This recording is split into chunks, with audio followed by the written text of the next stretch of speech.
வணக்கம் நண்பர்களே, இந்த பதிவில் நம்ம ரத்தத்தை எப்படி உடம்புல அதிகரிக்கிறது அப்படின்றத பார்க்க போகிறோம். ரத்தம் அதிகரிக்கிறதுக்கான டிப்ஸை ஒரு வாசகர் நம்மகிட்ட ரெக்வஸ்ட் பண்ணியிருந்தாங்க. இந்த விஷயம் ஏற்கனவே நான் ரொம்ப நாளாக பதிவிடணும்னு நினச்சிட்டு இருந்தேன். பட் அவங்க கேட்ட உடனே நான் பதிவிடுறேன். இந்த பதிவில் பார்த்திங்கன்னா நம்ம ரத்தத்தை வீட்டிலேருந்து, அதாவது நிறையா நம்மளால் பணம் செலவழிக்க முடியாது.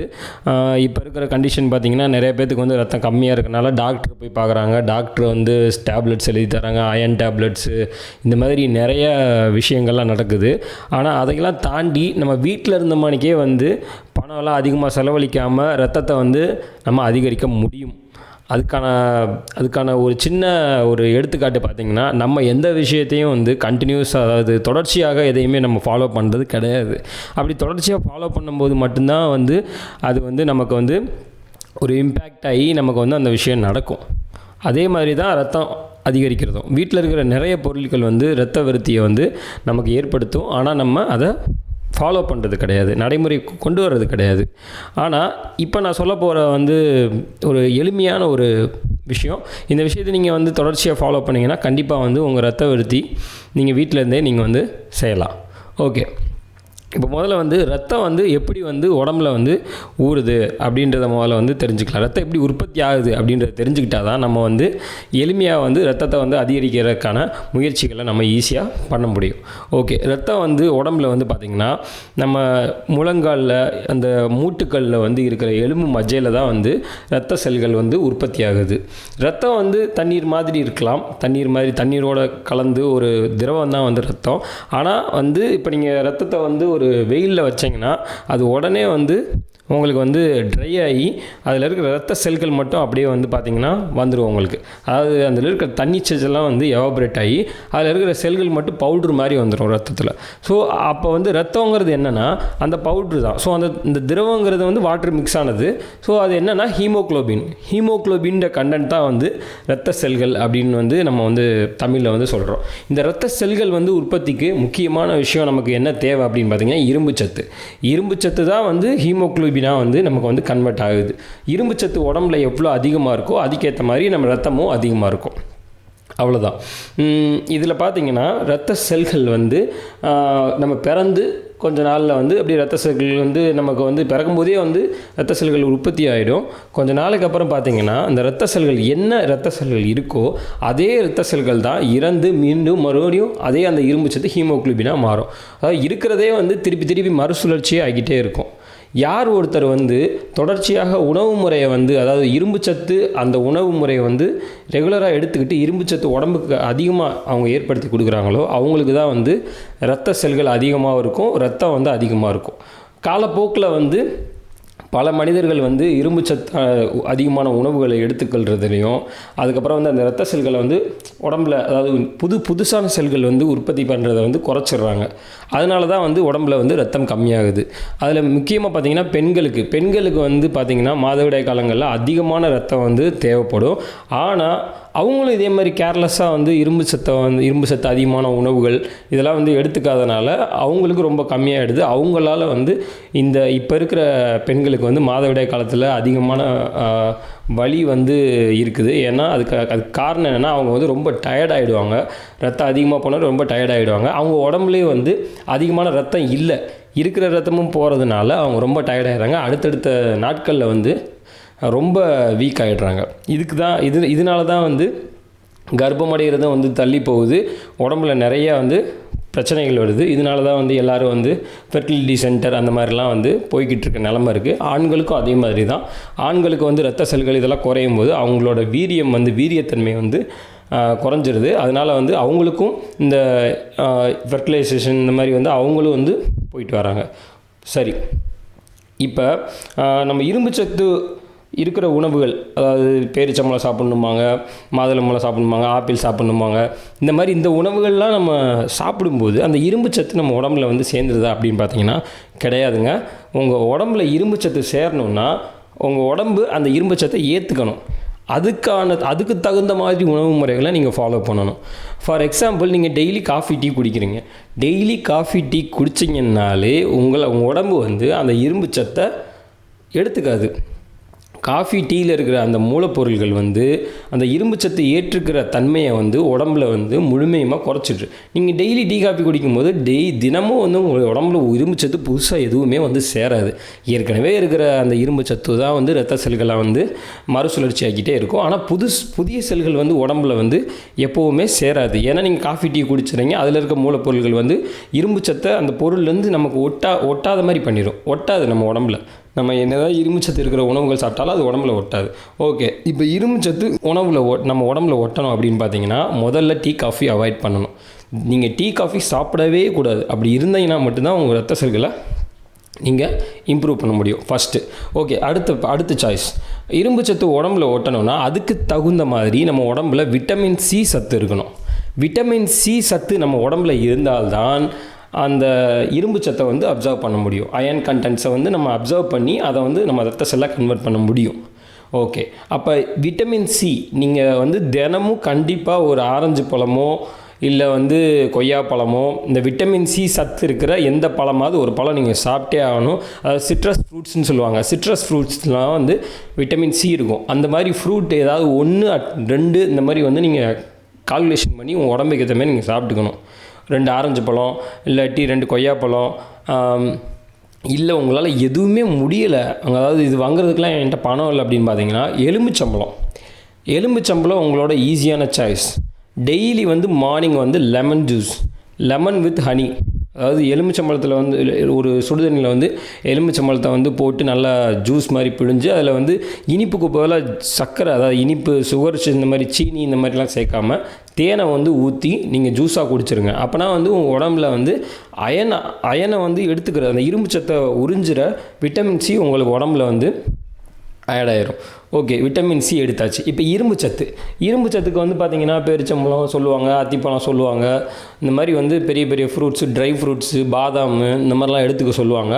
ஆனால் அதெல்லாம் வந்து நம்ம ரெகுலர் லைஃப்பில் வாங்க முடியாமல் இருக்கிற நம்மளை மாதிரி நடுத்தர மக்கள் என்ன பண்ணுறது அப்படின்றதுக்கான முக்கியமான பதிவு தான் இந்த பதிவு.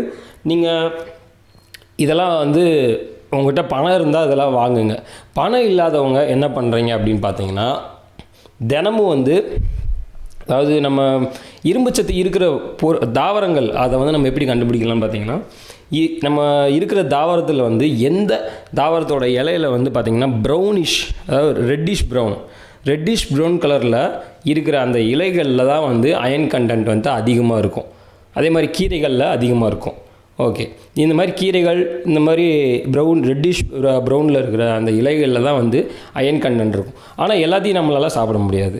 நம்ம சாப்பிடக்கூடிய அந்த ரெட்டிஷ் ப்ரௌன் லீவ்ஸ் என்னென்ன, அப்படி நம்ம வீட்டு பக்கத்துலேயே கிடைக்கக்கூடிய லீவ்ஸ், இரும்பு சத்து அதிகமாக இருக்கிற லீவ்ஸ் என்னென்னு பார்த்தீங்கன்னா, நம்ம வேப்ப மரம்.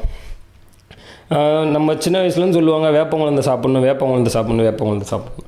ஆனால் வேப்பங்குழந்தை எதுக்காக சாப்பிடணும் அப்படின்ற விஷயம் வந்து நமக்கு இது வரைக்கும் தெரியாது.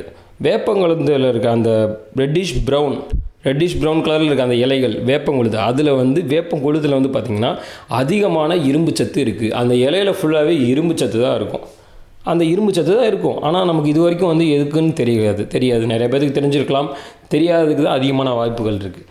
அதுதான் வந்து அதில் இரும்பு சத்து அதிகமாக இருக்கும். அதே மாதிரி துளசி இருக்குது பார்த்தீங்களா, அதுலேயும் வந்து துளசி இலையில் வந்து ஒரு இளமையான இலைகளில் வந்து பார்த்திங்கன்னா அந்த இரும்பு சத்து அதிகமாக இருக்கும்.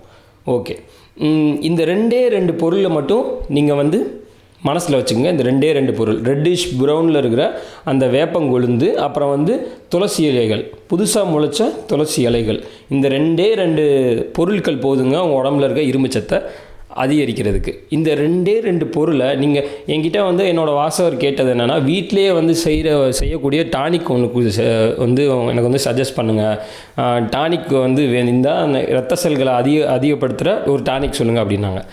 அது டானிக் இல்லைங்க, இதுதான் வேப்பங்கொழுந்து, அப்புறம் வந்து துளசி இலை. இந்த 2ஐயும் காலையில் வெறும் வயிற்றில், அதாவது வயிறு வந்து ரொம்ப எம்டி. மார்னிங் எந்திரிச்சு உங்கள் காலை கடன்கள்லாம் முடிச்சுட்டு ப்ரஷ் பண்ணிவிட்டு உங்கள் வயிறு வெறும் எம்டியாக இருக்கும். எம்டி ஸ்டேஜில் அந்த வயிறு வந்து பார்த்திங்கன்னா உணவுக்காக வெயிட் பண்ணிக்கிட்டு இருக்கோம். ஃபஸ்ட்டு நம்மளோட முதல் உணவு எது அப்படின்றதுக்காக வெயிட் பண்ணிக்கிட்டு இருக்கோம்.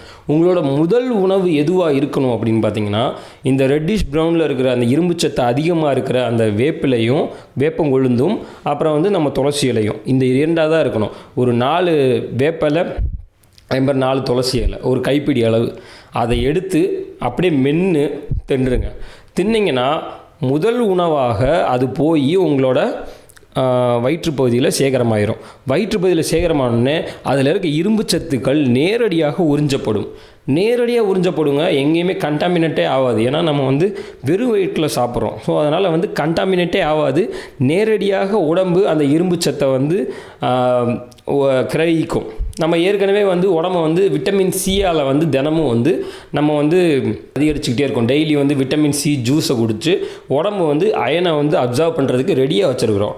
ஸோ மார்னிங் வந்து வெறும் வயிறு வந்து ரெடியாக இருக்குது. நம்ம வந்து அப்போ அது சாப்பிடும்போது நேரடியாக உடம்புல வந்து அந்த இரும்பு சத்து கிரகிக்கப்படும். அந்த இரும்பு சத்து இரத்த செல்களாக, அதாவது ஹீமோகுளோபினாக மாறிவிடும். ஏற்கனவே இருக்கிற இரத்த செல்களோடு சேர்ந்து இந்த இரத்த செல்கள் அதிகரிக்கும். ஹீமோகுளோபின் கண்டென்ட் அதிகரிக்கும். ஹீமோகுளோபின் கண்டென்ட் அதிகரிக்கும் போது நமக்கு ரத்தம் ஆட்டோமேட்டிக்காக நம்ம உடம்புல இருக்க ரத்த அளவு, அந்த கன அளவு வந்து அதிகரிக்கும். உங்ககிட்ட வந்து ஏற்கனவே இருக்கிற ரத்த அளவை விட அதிகரிக்கும், கண்டிப்பாக அதிகரிக்கும். ஆனால் அதில் இன்னொரு விஷயம் என்னென்னா, நீங்கள் இந்த வேப்பிலையும் இந்த துளசி இலையும் சாப்பிட்றது காயக்கல்பமாக சாப்பிட்ணும். காயக்கல்பம் அப்படின்னா என்னென்னா, இதை விடாமல் சாப்பிட்ணுன்னு அர்த்தம்.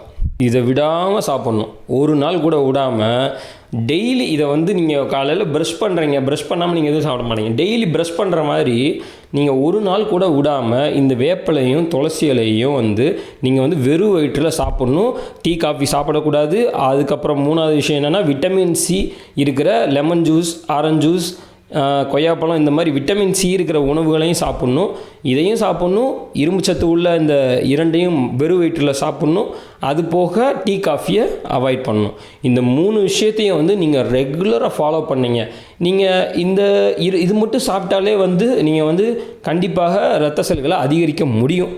பணம் அதிகமாக இருக்கிறவங்க வந்து பாதாம், அப்புறம் வந்து அத்திப்பழம், இந்த மாதிரி ஆப்பிள், மாதுளம்பழம், இந்த மாதிரி பல வகைகளை சாப்பிட்டிங்கன்னா இன்னும் கொஞ்சம் நல்ல பெட்டர் இம்ப்ரூவ்மெண்ட் கிடைக்கும். பட் இதை செஞ்சாலே வந்து அதிகப்படுத்த முடியும். ஆனால் நீங்கள் ஒரு நாள் தவறுற பட்சத்துலையும், இல்லை நீங்கள் செய்யாமல் விடுற பட்சத்துலையும், அசால்ட்டாக டீ காஃபி சாப்பிட்ற பட்சத்துலையும், விட்டமின் சி உணவுகளை எடுத்துக்காத பட்சத்துலையும் கண்டிப்பாக உங்கள் ரத்த செல்களை நீங்கள் இம்ப்ரூவ் பண்ணவே முடியாது. அதனால் நீங்கள் இதை ஃபாலோ பண்ணிங்கன்னா கண்டிப்பாக இம்ப்ரூவ் பண்ண முடியும். இதை ஃபாலோ பண்ணலாம் இம்ப்ரூவ் பண்ண முடியாது. ஓகே, இதுக்கான மாற்றங்கள் நீங்கள் வந்து எப்படி பார்க்கலாம்? இது வந்து நான் செயல்முறையிலே பண்ணி பார்த்தது.